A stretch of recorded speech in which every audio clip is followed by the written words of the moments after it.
કેમ છો બાળ મિત્રો? ચાલો ટટ્ટાર બેસી જાઓ છો પહેલા. હાથ આગળ ઉપર દબાણો. સરસ. આજે તો બરાબર કમ્પ્લીટ તૈયાર થઈને આવ્યા છો. ચાલો હવે આજે આપણે એક નવો મુદ્દો શીખવાના છે. એના માટે આપણે એક શરૂઆત એક બાળ ગીતથી કરીશું. બરાબર? બાળ ગીત તમને ગમે છે ને? હા. ચાલો તો આપણે બાળ ગીત કરીએ. કેમ છો બાળ દોસ્તો? મજામાં ને? હા. ચાલો આજે આપણે એક સરસ મજાનું ગીત કરીએ. Okay, ready? હા. અમે રોકેટ રોકેટ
બાળ ગીત રમવાની મજા આવી? હા.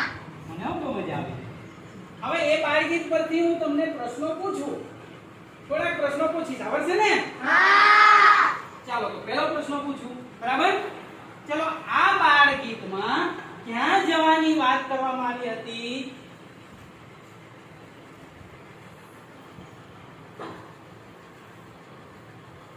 બોલો પ્રિયાંકભાઈ. બ્રહ્માંડમાં જવાની વાત આવી હતી. સરસ, વેરી ગુડ. ક્યાં જવાની વાત આવી હતી? બ્રહ્માંડમાં. ચલો હવે બીજો એક પ્રશ્ન છે કે આપણે જે બ્રહ્માંડમાં જવાની વાત આવી હતી તો એ શેમાં બેસીને જવાના હતા આપણે બ્રહ્માંડમાં? આ બાળ ગીતમાં શેમાં બેસીને બ્રહ્માંડમાં જવાની વાત હતી? વિચારો. આપણે જે બાળ ગીત કર્યું ને એની અંદર જ છે. આ ક્રિશાબેન બોલો.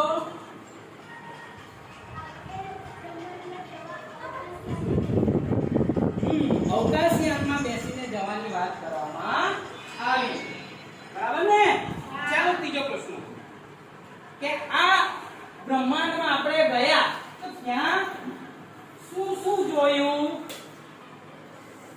જે ભારે ગીતમાં આપણે કહે કે બ્રહ્માંડમાં ગયા અને એની અંદર શું શું જોયું ત્યાં બ્રહ્માંડમાં? બોલો ભૂમિબેન. અમે બ્રહ્માંડમાં સૂર્ય, તારા, ચંદ્ર વગેરે જોયું. સરસ, વેરી ગુડ. શું જોયું આપણે બ્રહ્માંડમાં? સૂર્ય, તારા, ચંદ્ર, બીજા બધા ઘણા બધા ગ્રહો પણ જોયા. તો ચાલો બાળ મિત્રો, આજે આપણે એ જ મુદ્દા વિશે વિજ્ઞાન ધોરણ 8 એકમ 17 તારાઓ અને ગ્રહો એના વિશે આપણે આજે જોવાના છે. તો ચાલો આપણે એના વિશે જોઈએ.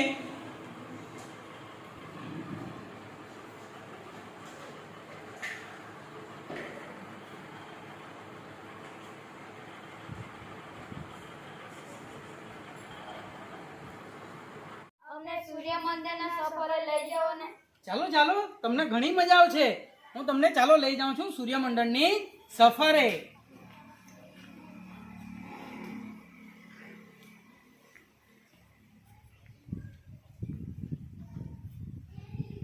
તમે કોણ છો? હું સૂર્ય છું. સૌરમંડળનો સ્વયં પ્રકાશિત તારો એટલે હું સૂર્ય. હું સતત ઉષ્મા અને પ્રકાશનું ઉત્સર્જન કરું છું.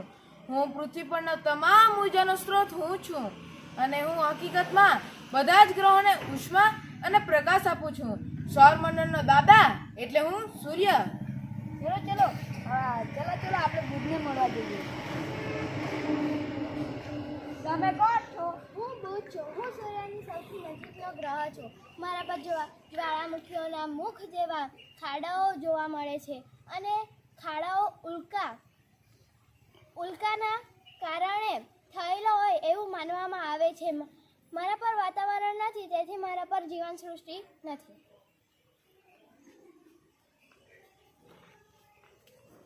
તમે કોણ છો? હું શુક્ર છું. હું સૌથી તેજસ્વી દેખાતો ગ્રહ છું. મારા ઉપર વાતાવરણ છે.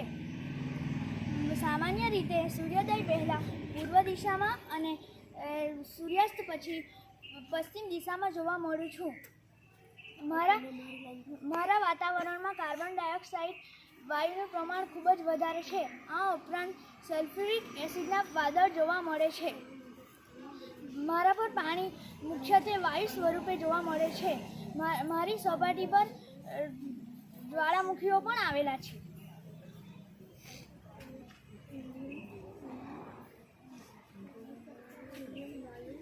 તમે કોણ છો? હું પૃથ્વી છું. હું સજીવ સૃષ્ટિ ધરાવતો એકમાત્ર ગ્રહ છું. હું સજીવ સૃષ્ટિ માટે જરૂરી છું. મારામાં નાઇટ્રોજન વાયુનું પ્રમાણ વધુ છે. આ ઉપરાંત મારામાં ઓક્સિજન, કાર્બન ડાયોક્સાઇડ, ઓઝોન અને અન્ય વાયુઓ વધતા ઓછા પ્રમાણમાં જોવા મળે છે. તમે કોણ છો? હું ચંદ્ર છું. હું પૃથ્વીનો એકમાત્ર ઉપગ્રહ છું.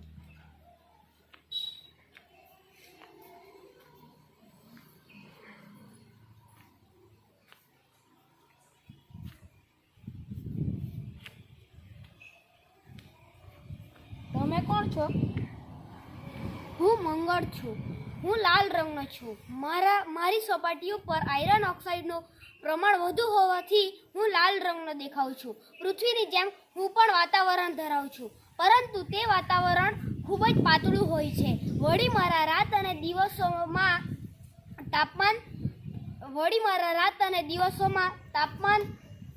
તાપમાન તફાવત જોવા મળે છે.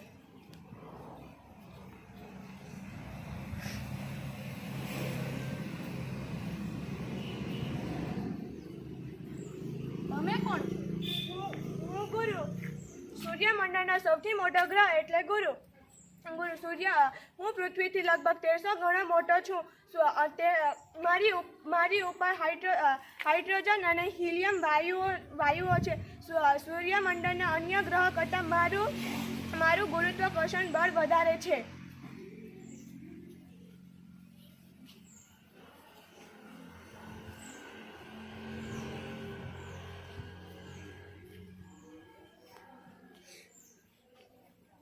તમે કોણ છો? હું શનિ છું. હું સૌથી સુંદર ગ્રહ છું. હું પીળાશ પડતા રંગનો ગ્રહ છું. મારી આસપાસ નીલા રંગના બર્ફીલા વલયો આવેલા છે. મારી સપાટી પર મુખ્યત્વે હાઇડ્રોજન, મિથેન, હિલિયમ અને એમોનિયા જેવા વાયુઓ આવેલા છે. તમે કોણ છો?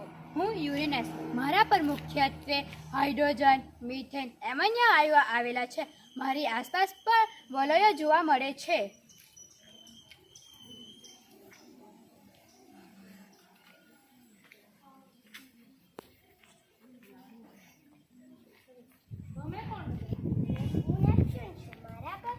મારા પર મુખ્યત્વે મિથેન, હાઇડ્રોજન અને હિલિયમ વાયુઓ આવેલા છે. મારી આસપાસ પણ વલયો હોવાના એથાણ મળી આવ્યા છે.